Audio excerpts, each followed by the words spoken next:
The galactic arena floated like a giant metal egg in the darkness between stars. Kate Morgan pressed her face against the cold window of her shuttle and watched it grow larger. Her stomach felt tight with worry. Today would decide if humans could join the Galactic Confederation or remain alone in the universe. Kate smoothed down her blue ambassador uniform and checked her reflection in the dark window. She looked tired. For 12 months, she had traveled from planet to planet, meeting with alien leaders, trying to convince them that humanity deserved a place among the stars. Every meeting ended the same way. The aliens laughed at her. They called humans weak. They said Earth people were too soft, too small, too new to space travel. The shuttle docked with a soft bump. Kate stood up and walked to the exit. The door opened with a hiss, and she stepped into a hallway so big it could fit a whole building from Earth. Everything here was built for creatures, much larger than humans. She walked down the hallway, her shoes clicking on the metal floor. Other beings passed her, and she had to step aside many times. A creature like a walking tree stomped past, its roots making scraping sounds. A blob of purple jelly rolled by in a clear ball. Two beings made of living metal clanked along, talking. In voices like ringing bells. Kate reached the council chamber and stopped. The door was 30 feet tall. She pressed her hand on the scanner, and the massive door split open. Inside, 7 aliens sat behind a curved table that looked like it was carved from a single piece of black stone. She recognized them all from her studies. Vexstar sat in the middle, an insect the size of a small truck. His body was covered in green armor that looked like it was made of emerald. His 6 legs tapped on his seat, and his 2 large eyes looked at her like she was something he might eat. To his left sat Zeph, whose body seemed to be made of living crystal. The light bent through Zeph in strange ways, making rainbows dance on the walls. Every time Zeph moved, music played like wind chimes in a soft breeze. The others were just as strange. There was Gorak, who looked like a pile of rocks that had learned to walk. There was Whisper, whose body was mostly smoke held together by some kind of energy field. The twins, Axe and Vex, shared one body with 2 heads. And finally, there was Deep Current, who lived in a tank of dark water and spoke through a machine. Kate walked to the center of the room and stood on the small platform meant for speakers. She felt very small. Ambassador Kate Morgan of Earth. Vexstar said, his voice like scissors cutting paper. You have asked for this meeting. You have asked many times. We grow tired of your asking. I understand your patience has been tested, Kate said, keeping her voice steady. But humanity is ready to join the Galactic Confederation. We have learned faster than light travel. We have ended most wars on our planet. We are ready to be part of something bigger. The aliens made sounds that Kate had learned meant they were laughing. Gorak's laugh sounded like an avalanche. Whisper's laugh was like steam escaping from a pot. You ended wars because you had no choice, Zeph sang, the words coming out like a sad song. Your planet was dying from your fighting. This does not make you strong. It makes you foolish children who almost broke your toy. We learned from our mistakes, Kate said. Isn't that what growth means? Growth? Vexstar leaned forward, his huge head coming closer to Kate. She could see her reflection in each of his compound eyes, multiplied 1,000 times. Let me tell you about growth, little human. The Vorthan Empire has existed for 50,000 of your years. We have conquered 100 worlds. We have never lost a war. The crystalline harmony has sung for even longer, Zeph added, the words floating through the air like butterflies. We were traveling the stars when your species was learning to make fire. Each alien took a turn telling Kate how old their civilization was, how strong they were, how many battles they had won. Kate stood quietly and listened. She had heard it all before Dot when they finished. Deep Current's mechanical voice bubbled from the speakers around the tank. But there is a way, yes? There is always a way in the old laws. Vextar's antennae twitched with annoyance. Yes, there is a way. Any species can claim a place in the Confederation through single combat. They must provide a champion to face our chosen warrior. Kate's heart beat faster. She had hoped for this. Then I claim that right for humanity. We will provide a champion. The laughter this time was even louder. Ax and Bex laughed so hard, they started arguing with each other about who was laughing more. Whisper's form shook like smoke in the wind. You would send one of your soft little humans against our champion? Gorok asked, his voice like grinding stone. Do you know who our champion is? I can guess, Kate said. Kraldok of the Vorthen. Empire, Vextar announced with pride. 300 victories, no defeats. He has killed warriors from the iron mines of Ferris Prime. He has crushed the stone giants of Lithos. He has torn apart the living metal warriors of the Chrome Alliance. Kate nodded. When is the fight? You still wish to go through with this? Zeph's body flashed different colors, which Kate knew meant surprise. Your champion will die. This is certain. That's our choice to make, Kate said. Vextar stood up, towering 20 feet above her. Very well. 3 days from now. Your champion will meet Kraldok in the arena. When your warrior dies, you will accept that humanity is too weak for the Confederation and never ask again. And if we win? Kate asked. The aliens laughed again, but Kate noticed Deep Current remained silent in the tank. If you win, Vextar said, still chuckling, then humanity gets provisional membership. But that will not happen. We shall see, Kate said. I name Lieutenant Amy Coleman as humanity's champion. The laughter stopped.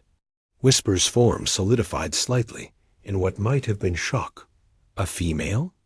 Ax said. Of your species? Bex added. Amy? Coleman is one of our finest warriors, Kate said simply. This time the laughter was so loud it hurt Kate's ears. Even Deep Current made bubbling sounds that might have been amusement. A female human, Vextar said, wiping at his eyes with one of his forearms. This is too amusing. Kraldok will be insulted. He might end the fight in seconds, just to show his displeasure at such a weak opponent. Kate smiled, and something in that smile made Zeph stop laughing. The crystalline being studied her with new interest. 3 days, Kate said. We'll be ready. She turned and walked out of the chamber, keeping her back straight and her steps steady. Behind her, the aliens continued to laugh and joke about the coming fight. They made bets on how many seconds Amy would last. They wondered if humans would break easily, or if they might provide a few moments of entertainment. Kate reached the shuttle and finally allowed herself to lean against the wall. Her hands were shaking, but not from fear. Everything was going according to plan.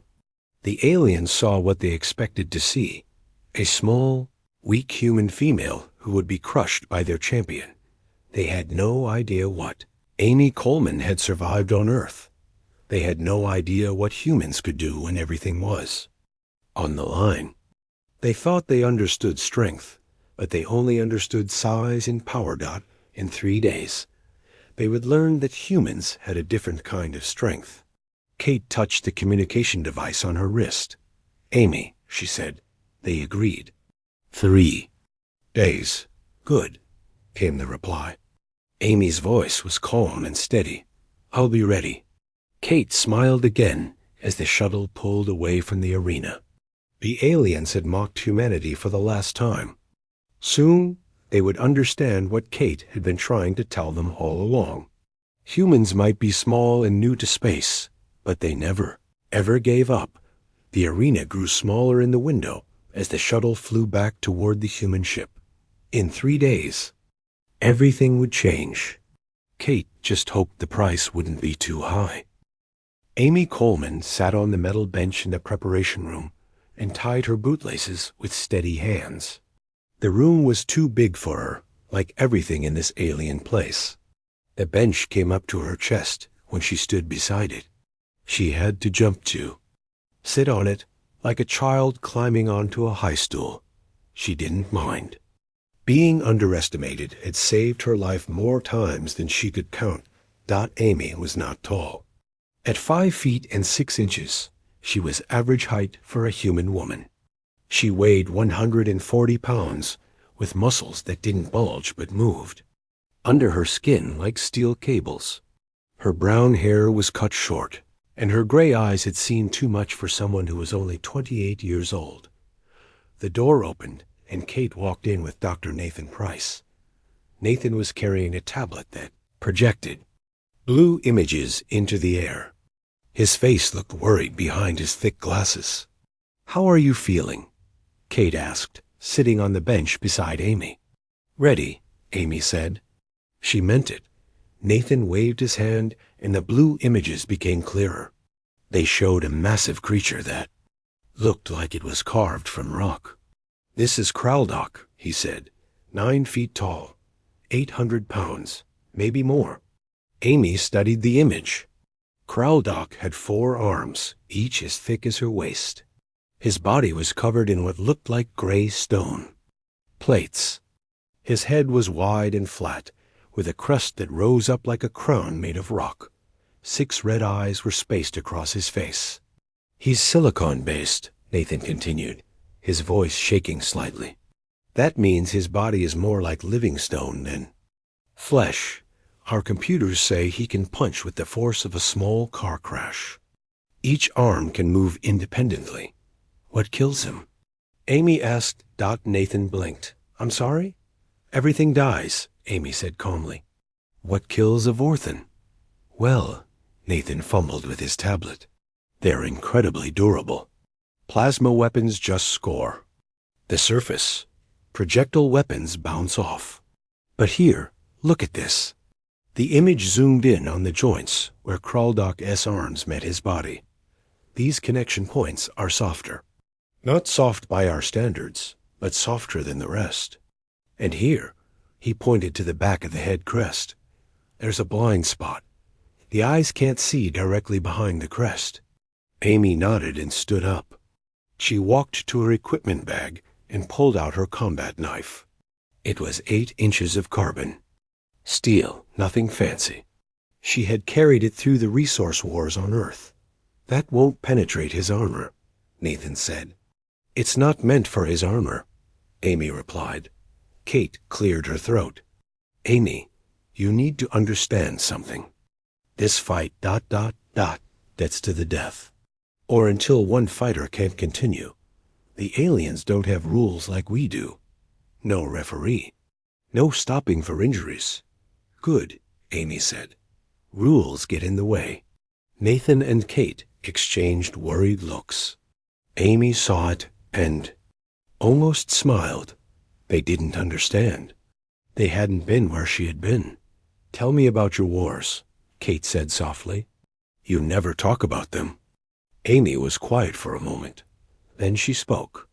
"I was a combat medic in the resource wars. You know what those were like. Countries fighting over the last clean water, the last good soil. It was ugly." She pulled off her shirt, revealing a tank top underneath. Scars covered her arms and back. Some were straight and clean. Others were jagged and rough. "This one," she pointed to a long scar on her left arm, "is from outside Chicago.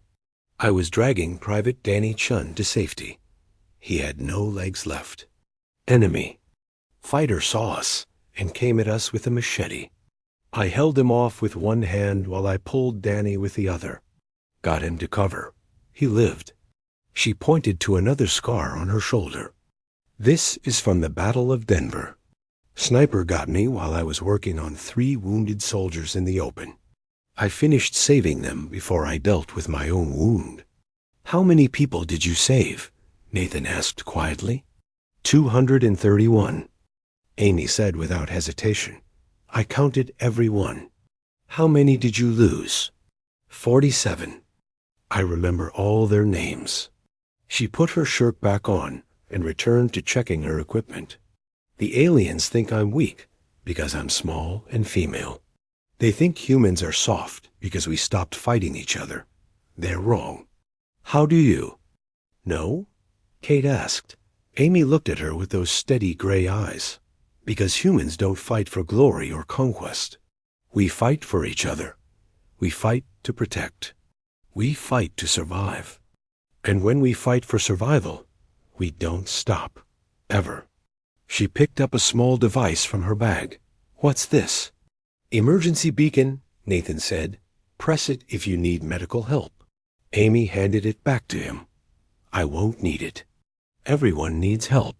Sometimes, Kate said. Not in the arena, Amy replied. In there, you win or you die. Help comes after. Nathan pulled up more images. Look, I've analyzed every fight Kraldoc has had that was recorded. He has patterns. He likes to charge first, use his mass as a weapon. Then he gets his opponents in close and uses all four arms. To crush them. Like a stone python, Amy said. Exactly. If he gets all four arms on you, it's over. Then I won't let him. Kate stood up and paced the room. Amy, I need you to understand. If you die in there, humanity loses its chance to join the Confederation. Maybe forever. I won't die, Amy said. How can you be so sure? Amy smiled, and it was not a kind smile. Because I've faced worse than Kraldoc. I've had to choose which. Wounded soldier to save when I only had supplies for one. I've had to hold men's intestines inside their bodies while bombs fell around us. I've had to keep working while friends died beside me because stopping meant more would die. She stood up and stretched, her movements smooth and controlled. Kraldoc is just another problem to solve. He's big, strong, and experienced. But he's also overconfident. He's never lost, which means he's never learned from defeat. And you have? Nathan asked. Every scar is a lesson, Amy said. Every person I couldn't save taught me something. Failure is the best teacher, and I've failed. Enough to fill a library with lessons. Kate came closer and put her hand on Amy's shoulder. Is there anything you need? Anything at all? Amy thought for a moment. Tell me about the arena floor. Polished obsidian, Nathan said. Very smooth. 50 meters in diameter. The walls are 30 feet high. The audience sits above that. Good. Smooth means I can slide. Walls mean boundaries to use. Amy nodded to herself. What's the gravity? 0.95 Earth standard. You'll be slightly lighter. Even better. A bell sound echoed through the room. Kate checked her wrist device. 1 hour until the fight. Amy sat back down and closed her eyes. Kate and Nathan watched her, worried. Aren't you nervous? Nathan asked. No, not even a little. Amy opened her eyes. Doctor, I've been in situations where being nervous meant people died. I learned to put fear in a box and lock it away. Fear can come out later when everyone is safe. But what if there is no later? Kate asked softly. Then fear stays. In its box forever, Amy said simply. The three of them sat in silence for a while. Nathan kept pulling up more data about Kraldoc, but Amy didn't look at it. She had seen enough. She knew what she needed to know. Finally, Kate asked the question that had been bothering her. Why did you volunteer for this? You could have had a peaceful life after the wars. Why risk everything for a chance to join aliens who mock us? Amy was quiet for so long that Kate thought she wouldn't answer. Then she spoke, her voice soft but firm. Because those 47 people I lost believed in something better. They believed humanity could be more than just tribes fighting over scraps. They died thinking their children might see the stars. She stood up and looked at Kate. If I can make that real by fighting one big rock, and that's a small price, even if you die, especially if I die, heroes are just people who are willing to pay the price for others' dreams. The bell sounded again. 30 minutes. Amy began her final preparations, moving with the careful precision of someone who had prepared for battle many times before. She taped her ankles and wrists. She did stretches that looked more like a dance than exercise. She controlled her breathing, making it slow and steady. Kate and Nathan watched her transform from a small woman into something else. Something dangerous. The way she moved changed. The look in her eyes sharpened. This was not Amy Coleman, the person, anymore. This was Amy Coleman, the warrior. It's time, Kate said as the final bell rang. Amy picked up her knife and slid it into the sheath on her belt. She looked at Kate and Nathan one last time.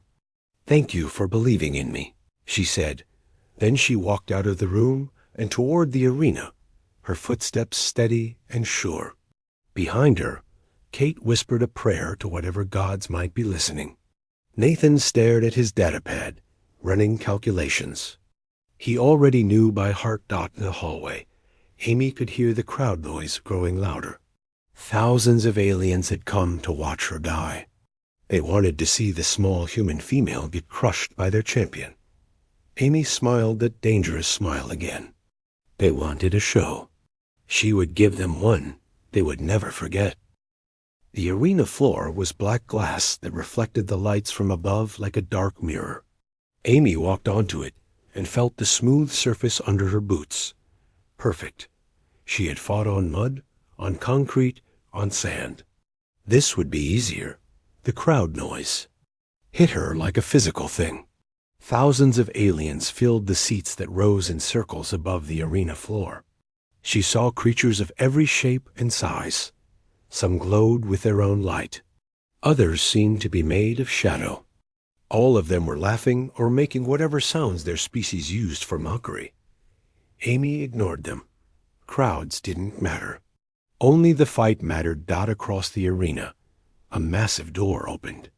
Kraldoc entered, and the crowd went wild with cheers. He was even bigger in person than in the images. 9 feet of living stone, moving with surprising grace for something so large. His forearms swung as he walked, and each step made a sound like thunder. He stopped in the center of the arena and raised all 4 arms. The crowd cheered louder. Amy could see his 6 red eyes focusing on her, and she saw surprise there. He had expected someone bigger. "You are the human champion?" Kraldoc's voice was like an avalanche, deep and rumbling. "You are a joke." Amy said nothing. She walked to her position, 20 meters from him, and dropped into a ready stance. Left foot forward, right foot back, weight balanced. Her hand rested on her knife handle, but didn't draw a dot. An energy field shimmered into existence around the arena edge. No one could leave until the fight was over. Above them, Vexstar's voice boomed from speakers. "The challenge has been made. The champions stand ready. Let none interfere. Fight until surrender or death. Begin." A tone sounded, clear and sharp. Kral single quotes DOK charge. Amy had seen videos of Earth rhinos charging. Kraldoc was faster. The floor shook under his weight. His 4 arms spread wide to grab her. The crowd screamed in anticipation of a quick kill. Amy waited. Waited. At the last possible second, she moved. Not away, but toward him. She dropped low and slid on the smooth floor, passing between his legs. As she went, her knife came out and swept across the back of his knee joint. Purple blood sprayed across the black floor. The crowd went silent. Kraldoc roared and spun around, faster than something that big should move. One of his lower arms swept out and caught Amy in the ribs as she tried to roll away. The impact sent her flying across the arena. She hit the energy barrier, and felt electricity shoot through her body.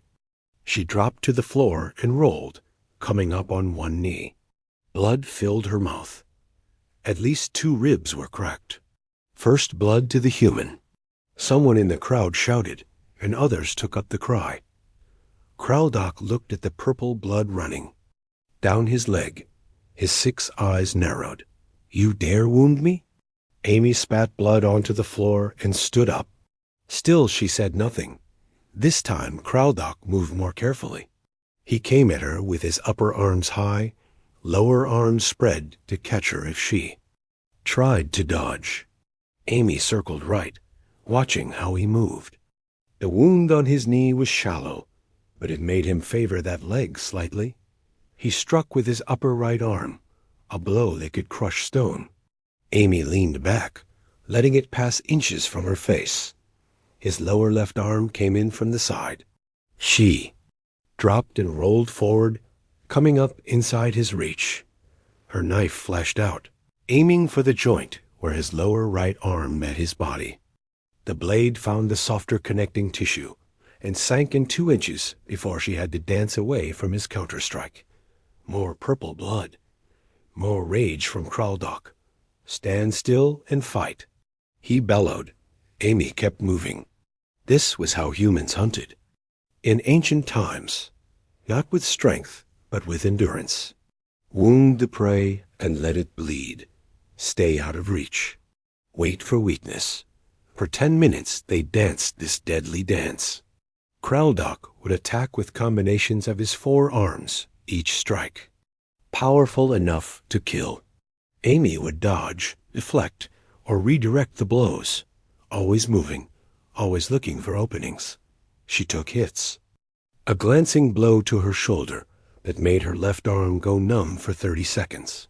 A kick that caught her thigh and made her limp. His stone skin scraped her arms when she got too close, leaving bloody scratches. But she gave more than she got. Her knife found every soft spot Nathan had shown her. The joints, the connections. The places where even living stone had to be flexible. Purple blood-painted patterns on the arena floor dot. The crowd had stopped laughing. Now they watched in fascinated silence as the tiny human woman made their champion work for his victory. Kraldock was getting frustrated. In his 300 victories, most opponents were dead by now. This small creature kept moving, kept cutting, kept surviving. Worse, she was learning. Each attack he made, she seemed to understand better. Each combination he tried, she found a counter. "Why won't you fall?" He roared after Amy slipped away from what should have been a killing blow. She finally spoke, her voice carrying clearly across the arena. "Because I have people to protect." Kraldock charged again, but this time Amy saw something different. He was tired, not exhausted, but the first signs were there. The purple blood loss was affecting him. His movements were a fraction slower dot. She changed tactics. Instead of always retreating, she started attacking after each dodge. Small cuts. Nothing life-threatening, but painful and distracting. She targeted the same spots repeatedly, deepening wounds, making them harder to ignore. The crowd began to murmur. Some of them had never seen Kraldock bleed this much. They had never seen him struggle with an opponent for this long. 15 minutes into the fight, Kraldock made his first real mistake. He overextended on a 4-arm combination attack, trying to trap Amy against the energy barrier.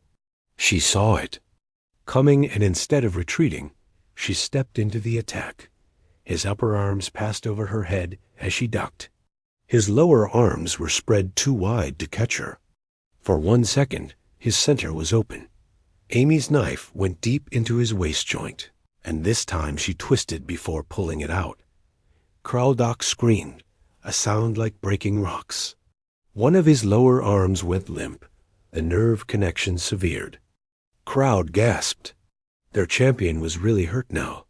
Kraldock staggered back, purple blood flowing freely. His 6 eyes blazed with rage and something else. Fear? Respect? Amy couldn't tell. "You fight without honor," he growled. "All cuts and running. Face me properly." Amy wiped blood from her mouth. "I fight to win. Honor is for people who can afford to lose." She came at him then, pressing her advantage. With one arm useless, his defense had holes. She flowed around. His strikes like water around stones, her knife always moving, always cutting. But Kraldok was a champion for reasons beyond his strength. As Amy came in for another strike, he did something unexpected. He fell backward, using his own weight as a weapon. Amy tried to dodge, but wasn't quite fast enough. His massive body clipped her as he fell, sending her tumbling across the floor. Before she could recover, one of his good arms grabbed her left ankle.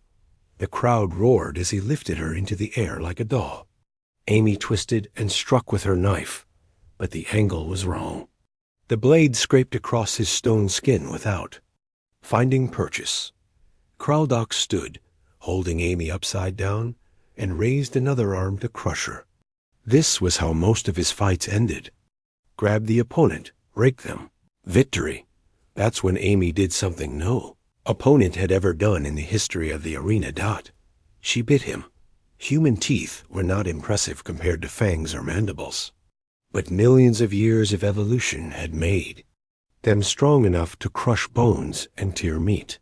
Amy bit into the softer tissue of Kraldok's wrist with every ounce of strength she had. Her teeth found nerve clusters that the Vorthans didn't even know they had. Kraldok screamed, and his grip loosened for just a moment. Amy twisted like a cat, broke free, and landed on her feet. The crowd was on its feet now, shouting in a dozen languages. This was not the quick execution they had expected. This was something new. 20 minutes into the fight, both champions were hurt. Amy's left arm hung at a bad angle, dislocated shoulder. Her face was swollen from multiple impacts. Blood ran from cuts all over her body. Kraldok was worse. 2 of his 4 arms were useless. Purple blood covered his stone skin. The confidence was gone from his eyes, replaced by desperate determination. They circled each other like wounded predators. The crowd had gone quiet again, sensing that the end was near. Someone had to fall soon. Kraldok made the first move, a desperate charge. With his 2 good arms spread wide, Amy saw her chance. Instead of dodging, she ran straight at him. At the last second, she dropped to her knees and slid on the blood-slicked floor. She passed under his grasp, and as she went, she drove her knife deep into the wound she had made. In his knee at the start of the fight. This time, she found the main support tendon. Kraldok's leg buckled.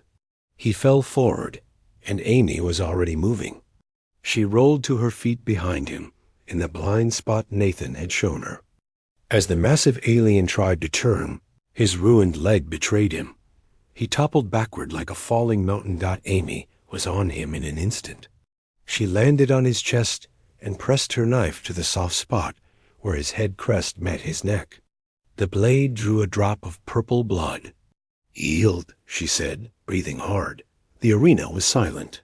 In 300 fights, no one had ever offered Kraldok mercy. It simply wasn't done. You won or you died. That was the rule. Kraldok's 6 eyes stared up at her. He could see his death in this small human's gray eyes. But he could see something else too. Choice. She was giving him a choice. "I yield," he rumbled, the words seeming to surprise him as much as the... Amy woke up in a bed that was too big for her. The ceiling above her was white and curved like the inside of an egg. Machines beeped softly nearby, and she could smell the sharp scent of alien antiseptic. She tried to sit up and gasped as pain shot through her ribs. Strong hands gently pushed her back down. "Easy," Kate said. "You've been unconscious for 2 days." Amy blinked and focused on Kate's face. The ambassador looked tired but relieved. Behind her, Nathan stood with a medical scanner in his hand, frowning at the readings. Did we win? Amy asked. Her throat was dry, and her voice came out as a croak. Kate smiled and handed her a cup of water. Yes, the Council accepted humanities. Membership. We're officially part of the Galactic Confederation. Amy drank the water slowly and tried to process that. They had done it. All those months of preparation, all the pain, and they had done it. My leg, she said suddenly, remembering. She tried to move her left leg and felt ... nothing. Nathan stepped forward, his face serious. The blade severed your primary motor nerve. We've tried everything. Human medicine, alien technology. The nerve won't regenerate. Amy stared at the blanket where her left leg made a shape underneath. She could see it was still there, but she couldn't feel it, couldn't move it. I'm paralyzed, she said. It wasn't a question. From the thigh down, yes, Nathan confirmed. I'm sorry, Amy. We've consulted with the best doctors from 12 different species. The weapon Kraldoc used had some kind of neurotoxin that prevents nerve repair. It's permanent. Amy was quiet for a long moment. Then she asked, Can I have a hover chair? Kate blinked. That's all you want to say? Amy, you'll never walk normally again. I knew the risks, Amy said simply. Every soldier knows the risks. Sometimes you come home whole. Sometimes you come home broken. Sometimes you don't come home at all. I came home with a victory. That's what matters. Nathan set down his scanner and sat on the edge of the too-big bed. You're not angry? At who? Kraldoc was doing what he had to do. I was doing what I had to do. We both paid a price. She managed a small smile. Besides, I've had worse days. The door opened and a nurse entered. Amy was surprised to see it was a meridian, one of the tentacled species that looked like walking sea anemones. Its voice was like water over rocks. The human is awake. This is good. Many wish to see her. Tell them she needs rest, Kate said. No, Amy said. Let them come. I want to know what happens next. The meridian's tentacles rippled in what might have been surprise. The human is strong in spirit. I will bring the first visitors. Over the next hours, Amy received a parade of aliens. Some came to stare at the human who had defeated their champion. Others came to offer respect in their own strange ways, a crystalline being left a small singing stone on her bedside table. A gaseous entity swirled around her bed 3 times, which Nathan explained was a blessing. Even some Vorthans came, their stone faces showing what might have been curiosity. You spared him, one Vorthan said. Why? Amy shifted in the bed, trying to find a comfortable position with her dead leg. Killing him wouldn't have proved humanity was strong. Sparing him proved we were more than just warriors. The Vorthan made a grinding sound that might have been thought. This is new thinking. We will consider it. As the day wore on, Amy noticed something changing. The aliens who visited weren't laughing anymore. They spoke to her with careful words, like they were trying to understand something they had never seen before. Late in the afternoon, the crowd outside parted. Kraldoc entered, moving slowly on crutches that looked like metal trees. His injuries were bandaged with some kind of purple material. 2 of his arms hung in slings. The room went very quiet. Kraldoc approached the bed and looked down at Amy. She looked back up at him, neither of them speaking for a long moment.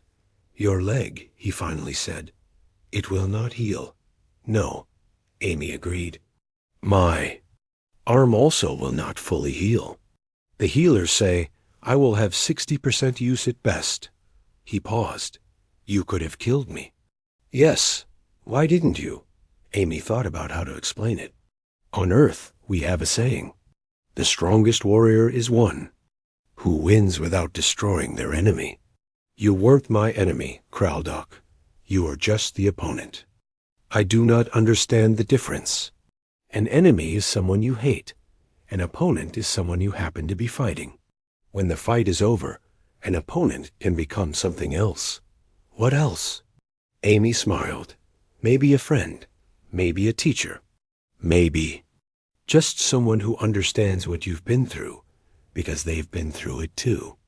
Kraldock was silent for a long time. Then he did something that made everyone in the room gasp. He lowered himself carefully to one knee, a gesture that clearly caused him pain. You have taught me something, Amy Coleman of Earth. For 300 fights, I believed strength was about crushing your opponent. You showed me strength can also be about knowing when not to crush them. He stood with difficulty and placed something on her bed. It was a small stone disc with symbols carved into it. This is a warrior token of the Vorthan Empire. It marks you as battlekin. Any Vorthan who sees it will know you defeated me with honor and spared me with wisdom. Amy picked up the disc. It was heavier than it looked and warm to the touch. Thank you. Kraldock turned to leave, then paused. The council wishes to see you when you are able. They have questions about humanity. I can go now, Amy said, trying to sit up again. No, Kate said firmly. You need at least another day of rest. I've been lying down for 2 days. Get me a hover chair and help me dress. I want to finish this. An hour later, Amy sat in a hover chair that adjusted itself to her small frame. She wore a fresh uniform that Kate had brought from their ship. The chair moved smoothly as she guided it with a hand control, following Kate through the massive corridors of the station. They entered the council chamber where Amy had never been before. It looked different from her low angle in the chair. The alien council members seemed even larger, more imposing. But Amy had faced down Kraldock. Size didn't scare her anymore. Amy Coleman, Vextar said, his tone very different from the mockery she had heard about. You have surprised us all. That was the idea, Amy said. Seth's crystalline form chimed softly. We wish to understand. Your species is young. You have only recently stopped fighting among yourselves. Yet you showed both ferocity and mercy that we have rarely seen. How? Amy thought about the question. Maybe it's because we're young that we can do both. We remember what it's like to be violent. We know how easy it is to hurt others. So when we choose not to, it means something. But you did hurt Kraldock, Gorak rumbled. Quite effectively. I hurt him enough to win, not enough to destroy him. There's a difference. This is what confuses us, Whisper said, their smoky form shifting. In the arena, there is victory or death. You created a third option. Humans are good at finding third options, Amy said. We had to be. On Earth, we couldn't always win by being the strongest. We had to be smart. We had to be adaptable. We had to know when to fight and when to talk. Deep Current's mechanical voice bubbled from the speakers. You fought for 23 minutes with a severed leg muscle. Our doctors say the pain should have been unbearable. Amy shrugged. Pain is just information. It tells you something is wrong. But if you already know something is wrong, you can choose to ignore the information until you have time to deal with it. That is not possible, Axe said. For most species. Bex added. It is for humans, Amy said. We call it adrenaline.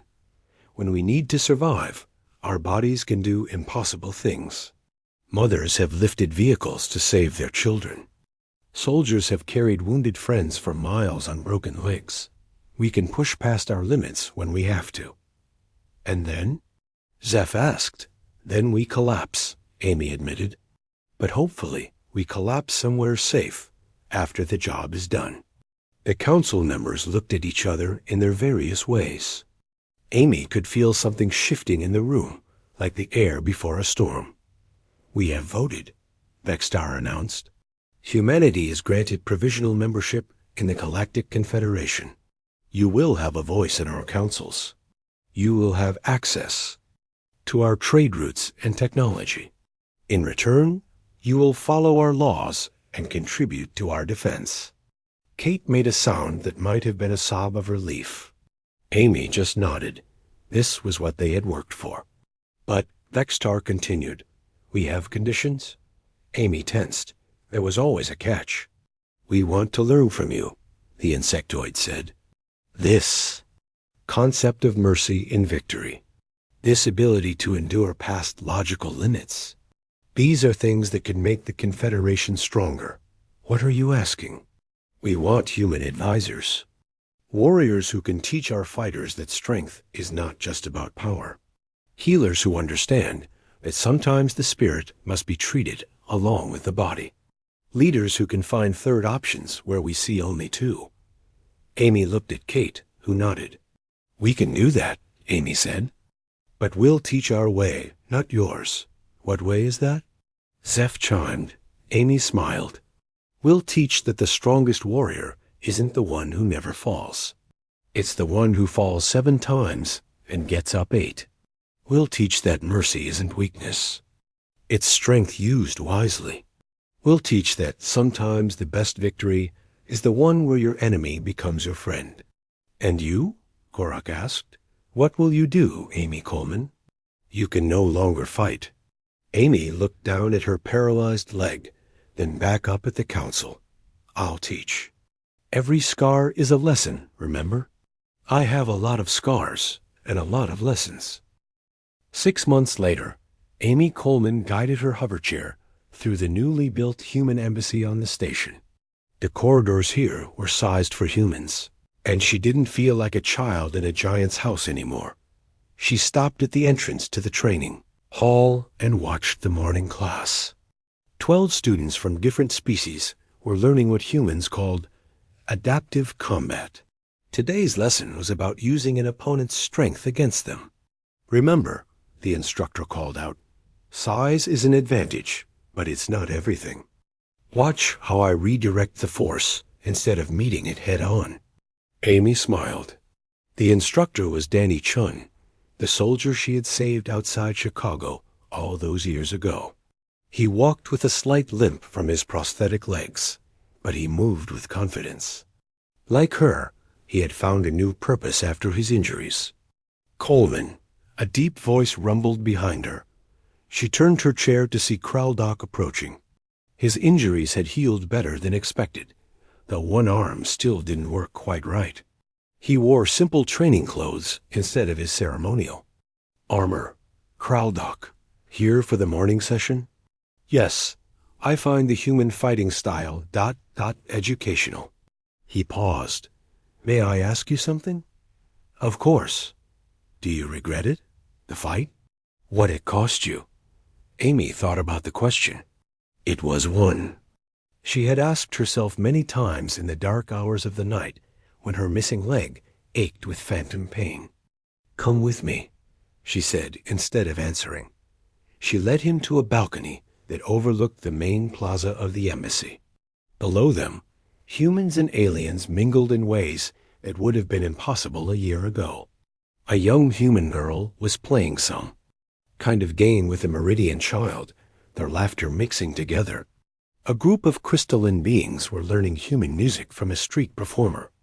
2 Vorthans were carefully tasting human food at a small cafe, their stone faces showing curiosity. "Look at that," Amy said. "A year ago, they laughed at us. They called us weak. Now their children play with ours. They eat our food and learn our songs. That happened because of one fight." "Because you won," Kraldock said. "No," Amy corrected. "Because of how I won. If I had killed you, they would fear us.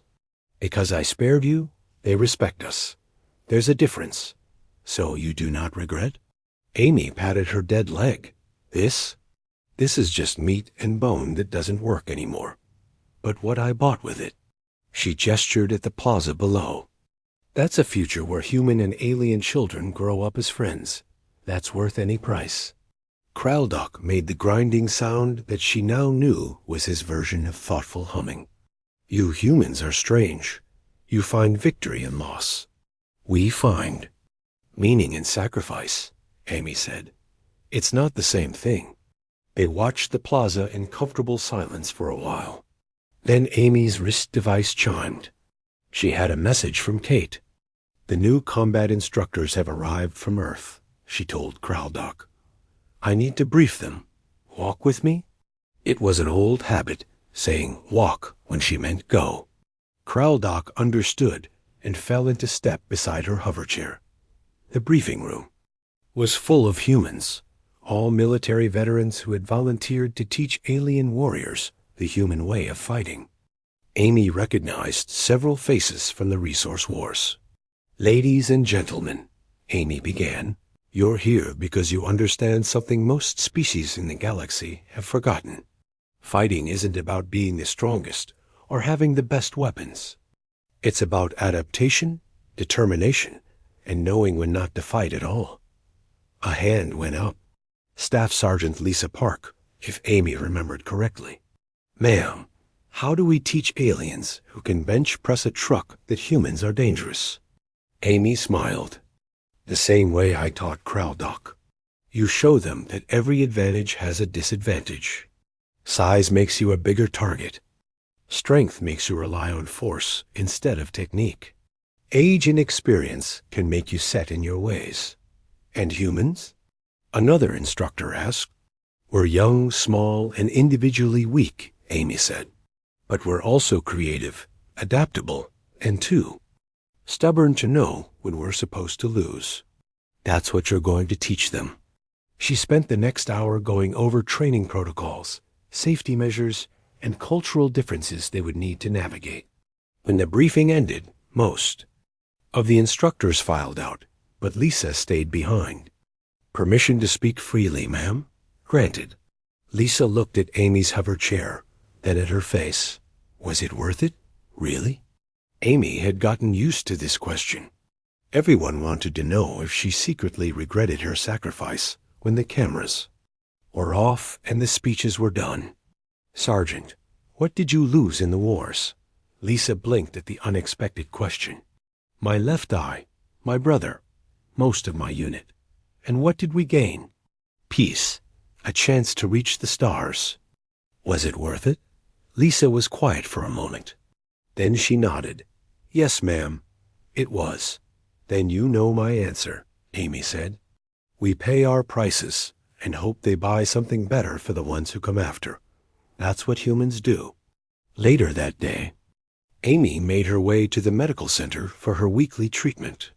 The alien doctors were still trying to find a way to repair her nerve damage. Though she had little hope they would succeed, Nathan was waiting for her with a meridian healer named Soft Current. They had become the leading experts on her injury. Any progress? Amy asked as she transferred from her chair to the examination table. Perhaps, Soft Current gurgled. We have been studying human neural plasticity. Your species has an unusual ability to reroute neural pathways. Other nerves learning to do the job of damaged ones. But Amy could hear the hesitation. But it takes time, Nathan said. Years, maybe decades, and it might not work at all. That's fine, Amy said. I've made my peace with it. As they ran their tests, Amy's mind drifted to a conversation she had with her sister over video call the night before. Her sister had cried when she saw the hover chair, but Amy had just laughed. I'm alive, she had said. I'm doing work that matters, so I can't dance at your wedding. I'll hover dance instead. You were always a terrible dancer anyway, her sister had said through her tears, and they had both laughed. The examination finished, and Amy returned to her chair. As she was leaving, she nearly collided with someone entering the medical center. It was a young Vorthan, barely adult by their standards, with fear in all 6 eyes. You are Coleman, the young alien said. The one who fought Kraldoc. I am. I'm here for the fighting lessons, but the Vorthan's voice dropped. I am afraid.